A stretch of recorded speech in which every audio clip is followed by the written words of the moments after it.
Yo, bon, rodage terminé, ça y est, on a fait deux roulages. Donc le premier rodage, ensuite on a fait une première vidange quand on a roulé chez New Buy Park, c'était d'ailleurs la boue. Je vous mets la vidéo juste en haut.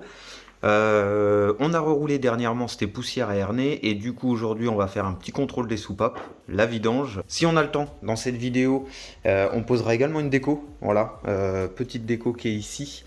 Donc comme d'hab, Loco Design Racing pour la déco. Les plastiques neufs, c'est pour cette moto. Ça c'est le nouveau casque. J'ai acheté une nouvelle tenue, nouveau casque, etc. Vous verrez ça prochainement. D'ailleurs, il y aura une nouvelle prise de vue lors des vidéos cross. Je serai plus sous la visière, vous verrez ça prochainement. Et puis bah, c'est parti, on va commencer par la vidange. Let's go.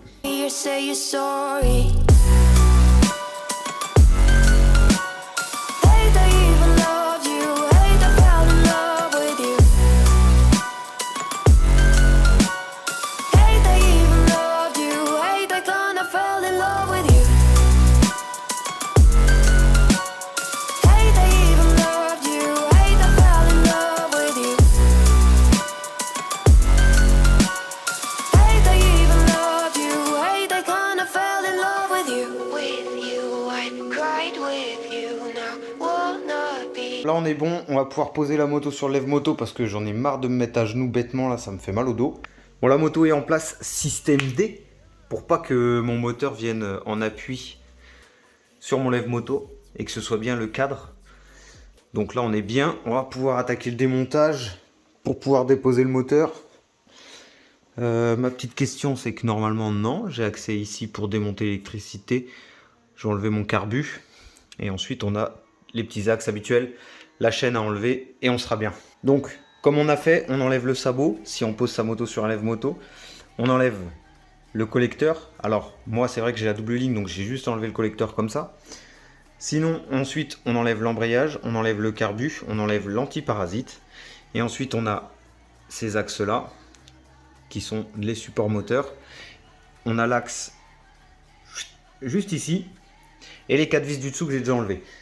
Alors chez YCF vous avez un système de pattes comme ça. Sur d'autres moteurs c'est des triangles. Bref, vous avez tout le temps 3 axes en gros. Enfin 1, 2, 3 en haut.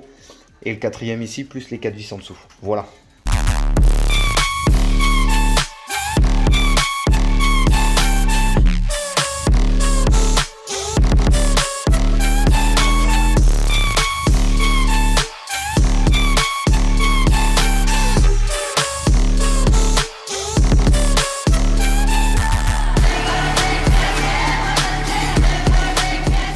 Bon voilà, notre moteur est déposé. On va pouvoir finir de le vidanger. On va pouvoir nettoyer les carters parce que même avec les gants j'ai mis un peu de graisse, je voulais éviter. On va pouvoir tout contrôler. Pareil, petite astuce, ceux qui galèrent avec vos vis, vos axes, vous savez pas où ça se met, vous prenez un vieux carton, vous faites un dessin et vous repositionnez les vis à l'endroit où vous avez dessiné. Voilà, c'est un truc tout bête. Moi, à force de démonter, bah, j'ai l'habitude. Mais je positionne quand même mes axes ici, je sais que ça correspond à ça. Mes deux vis, je sais que ça correspond à ça. L'axe qui est ici, je sais que c'est sur le bas moteur avec les 4 vis. Plus mes deux petites vis qui vont sur le sabot. Voilà, c'est un petit truc. Voilà, c'est les seules vis à démonter pour pouvoir enlever le moteur. On va ensuite nettoyer le carbu aussi si on a le temps. On verra ça. Si la vidéo est pas trop longue, vous verrez ça. Et puis bah, c'est parti, on va commencer à vidanger, enlever le filtre à huile et puis on va ouvrir tout ça. Changement à chaque vidange les gars. Alors, plusieurs solutions, YCF en vendent, ils sont un peu chers je trouve pour ce que c'est. Sinon vous connaissez tous, AliExpress, voilà, vous avez un certain nombre de filtres pour un certain prix qui est beaucoup plus abordable, surtout s'il faut le changer à chaque vidange. Parce qu'en plus de l'huile, ça fait un petit budget quand même. Donc voilà. On va le laisser se vidanger. Alors, le prochain achat, je vous jure, c'est un support moteur parce que mon système là avec mes cales de bois, j'y crois moyen. Un jour, tout va se péter la gueule, je l'aurai que mes yeux pour pleurer. Vous voyez, il restait quand même pas mal d'huile, encore, à traîner dans le moteur. Donc, c'est super important une fois qu'on le dépose. Là, on laisse se vider à l'horizontale. Et on va venir gentiment l'incliner dans tous les sens. On fait gaffe. Bon, moi c'est mon établi, mais si jamais vous êtes sur la lève moto, vous mettez une petite gamelle en dessous parce qu'en général, quand on ouvre ici, il reste toujours un peu d'huile à couler. Pareil, on nettoiera le carter après. on a accès à nos 4 soupapes qui sont juste ici. Petit rappel, le petit repère T qui est ici doit se trouver au niveau de l'encoche qui est ici, qui correspond, on dit, à midi, comme sur une horloge. Votre petit repère, hop, qui est ici, doit être à 9 h. Mais il suffit pas juste de faire ça, de se positionner comme ça et de faire son réglage. Il faut que vos soupapes soient libres. Là, vous voyez, elles sont encore prises. Ça veut dire que je suis pas encore au PMH. Donc, on continue de faire tourner.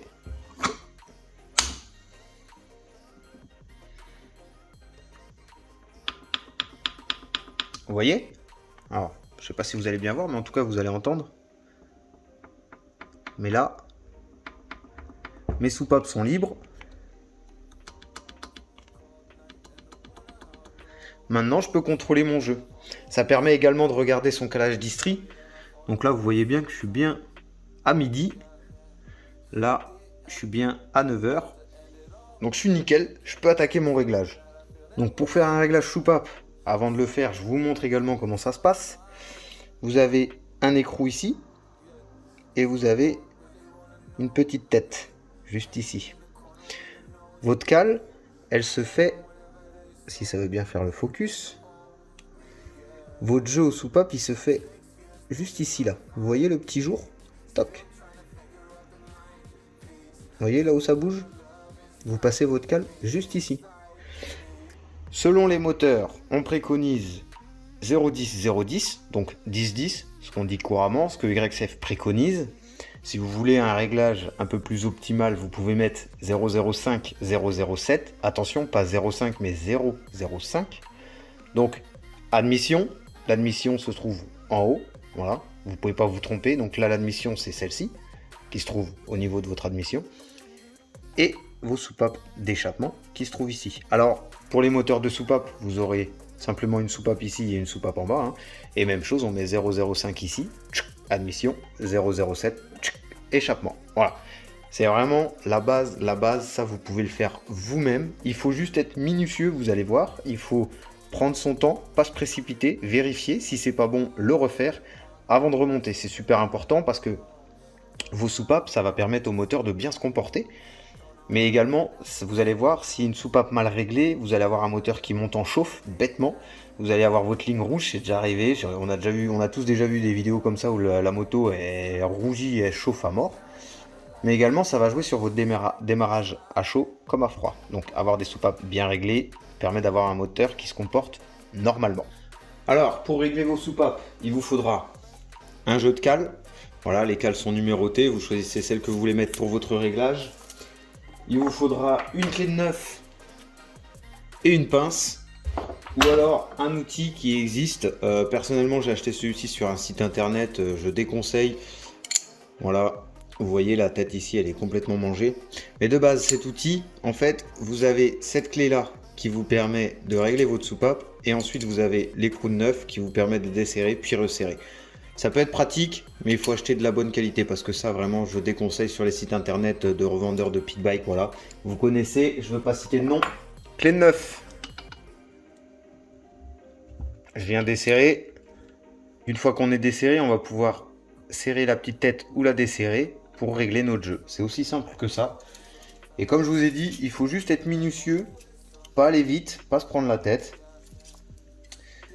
Donc moi, j'ai dit que je voulais mettre 0,06 et 0,08. Donc 0,06 à l'admission, hein, pour rappel.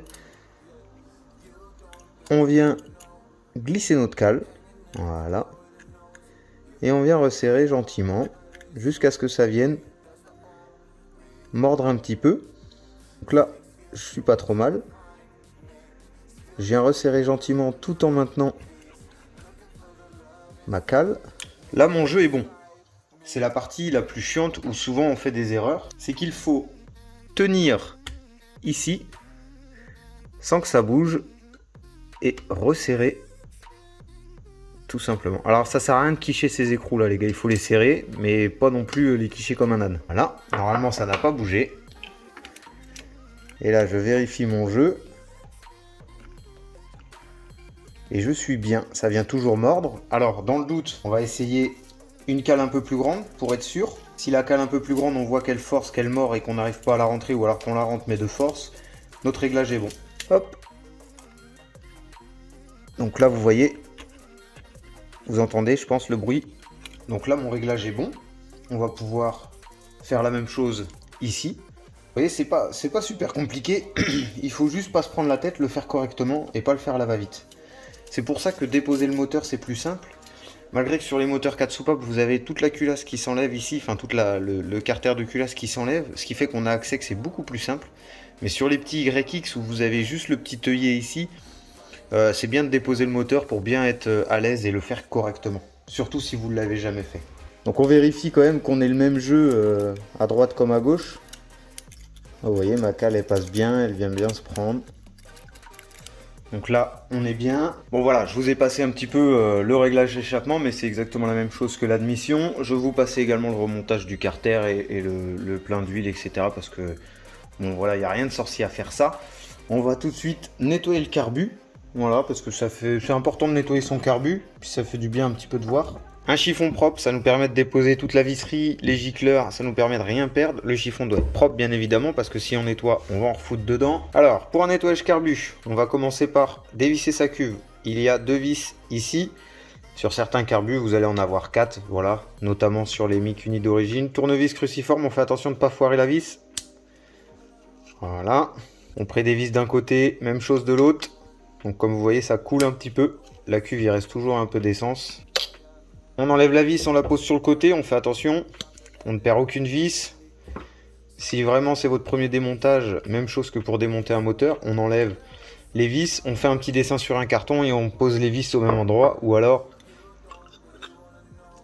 lorsque vous enlevez la cuve, vous remettez les vis, tout simplement. Donc, on regarde à l'intérieur qu'on n'ait pas de dépôt. Voilà, notamment ici, souvent c'est là que le dépôt stagne. On va venir enlever les flotteurs, vous avez vu. Vous avez un axe ici, vous tapotez un tout petit peu de ce côté-là, l'axe ressort, vous l'attrapez. Même chose, on pose ça ici. Attention quand on retire le flotteur, puisque on a le petit pointeau qui vient avec. On contrôle l'état du pointeau. Alors vous voyez, vous avez, si ça veut bien focus, vous avez une petite lamelle. Et, alors je l'enlève, voilà. Et votre pointeau vient se mettre sur la petite lamelle. Ensuite, on a accès à nos gicleurs. Donc voilà comment ça se retrouve. On va pouvoir enlever notre boisseau. Attention, on a le ressort qui vient pousser tout. On a également un petit joint, vous voyez, qui s'est enlevé. Le petit joint qui est à l'intérieur, on le remettra après, c'est pas gênant. On dépose ça. On récupère notre boisseau. Même chose, je vérifie l'état, qu'il n'y ait pas de rayures apparentes ou autre. Bon, comme je vous ai dit, il est neuf, donc voilà. On a une petite rondelle qui vient juste avant le ressort. Souvent ici, on a de la merde qui vient se nicher. Donc ça, on va le nettoyer correctement. On pose ça ici. Voilà. Ensuite, il nous faut une petite clé de 14, si je dis pas de bêtises, une clé plate. Souvent, c'est ce que je vois ou ce que j'entends, c'est ouais, mon starter, il se met mal, il bloque, etc. Vous dévissez ici. Hop. Bon là, vous voyez, j'ai pas de merde parce que à chaque fois, je nettoie mon carbu, je nettoie ici. Mais en fait, souvent, voilà, il faut nettoyer cette partie-là, vous soufflez. Vous avez un petit joint ici, pareil, vous l'enlevez, hop, vous soufflez toute la merde qu'il y a à l'intérieur. Et vous mettez un petit peu de WD-40. Vous essuyez et le tour est joué. Ça vous évitera d'avoir votre starter qui bloque ou qui soit dur. Alors c'est valable également sur les petits Mikuni avec la tirette, c'est le même principe. Vous dévissez à cet endroit-là et vous avez accès au ressort, etc. Souvent c'est gavé de merde et c'est pour ça que votre starter il est dur ou il se met mal, etc. Et on va venir démonter nos petits gicleurs. Donc tournevis plat, on évite quand même. On essaie de prendre une petite clé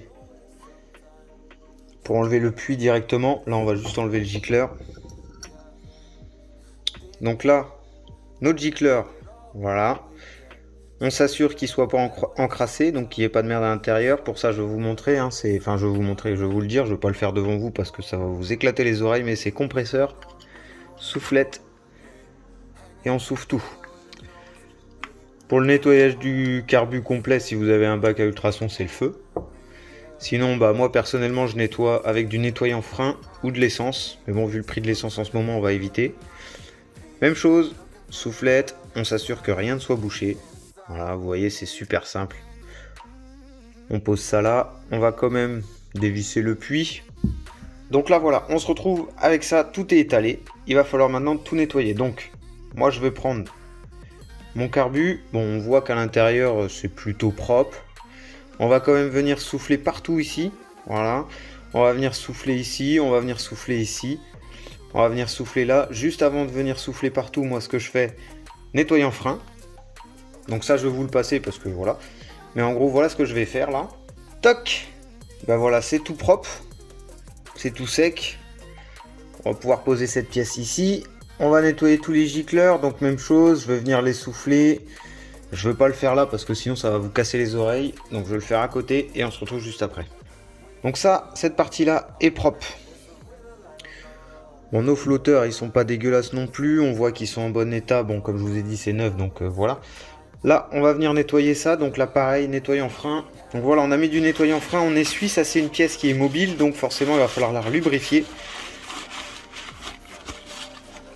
Et nettoyant frein avec une bonne pression et un petit coup de soufflette, ça permet bien d'évacuer toute la merde. Surtout celle qui se trouve, voilà, vous voyez, juste en dessous ce petit joint. Voilà, souvent, c'est là que la crasse s'accumule. Vous voyez, même en ayant nettoyé. Hein. Vous voyez l'importance, je vais remettre un petit coup de nettoyant frein quand même. Donc vous imaginez, moi mon carbu je le nettoie régulièrement à chaque sortie, j'essuie à chaque fois. Donc vous voyez, si vous le faites pas régulièrement et que vous avez un problème avec votre starter qui bloque, c'est pas qu'il est cassé ou quoi que ce soit, c'est que souvent vous avez de la crasse d'accumuler et que forcément pour l'enlever ça devient compliqué. Et vous avez ce petit ressort qui s'encrasse, qui s'encrasse, qui s'encrasse et à la longue vous êtes embêté. Donc on pense à le lubrifier un petit peu. Donc là voilà, notre starter est propre, lubrifié, prêt à être remonté. Notre pointeau, bon, il est en très très bon état, il est tout neuf. Voilà, pas abîmé, pas de saleté, rien. On le repositionne là. Ça, c'est notre axe. Donc vous voyez, moi je travaille comme ça. Ce que je fais, c'est que tout ce qui est propre, je le passe d'un côté ou de l'autre. Notre cuve, pas si dégueulasse. Le joint ici, pas abîmé. Voilà, c'est des choses qu'il faut vérifier. Il y a un petit peu de merde ici, mais ça va. On va l'essuyer gentiment. Donc le boisseau, on fait super attention quand on le nettoie. On évite de l'abîmer, de le rayer. Voilà. Donc là, c'est plutôt propre. Ça, non, c'est taché. Petite chose que je fais avec mon boisseau. Certains tournent avec du mélange dans l'essence à 1% pour la lubrification. On parle du boisseau, hein, parce que la lubrification moteur, bref, vous savez tous, c'est dans le bas moteur. Moi, personnellement, je ne tourne pas avec du mélange. Mais ce que je fais, c'est qu'avant de remonter, je lubrifie mon boisseau avec un peu de WD-40 que je viens essuyer ensuite. Personnellement, je suis plus embêté comme ça. Ma moto ne reste plus accélérée, j'ai plus de boisseau qui se bloque. Donc voilà, après, c'est chacun fait comme il veut. Moi, personnellement, je fais comme ça. Donc là, on fait l'inverse de ce qu'on a fait.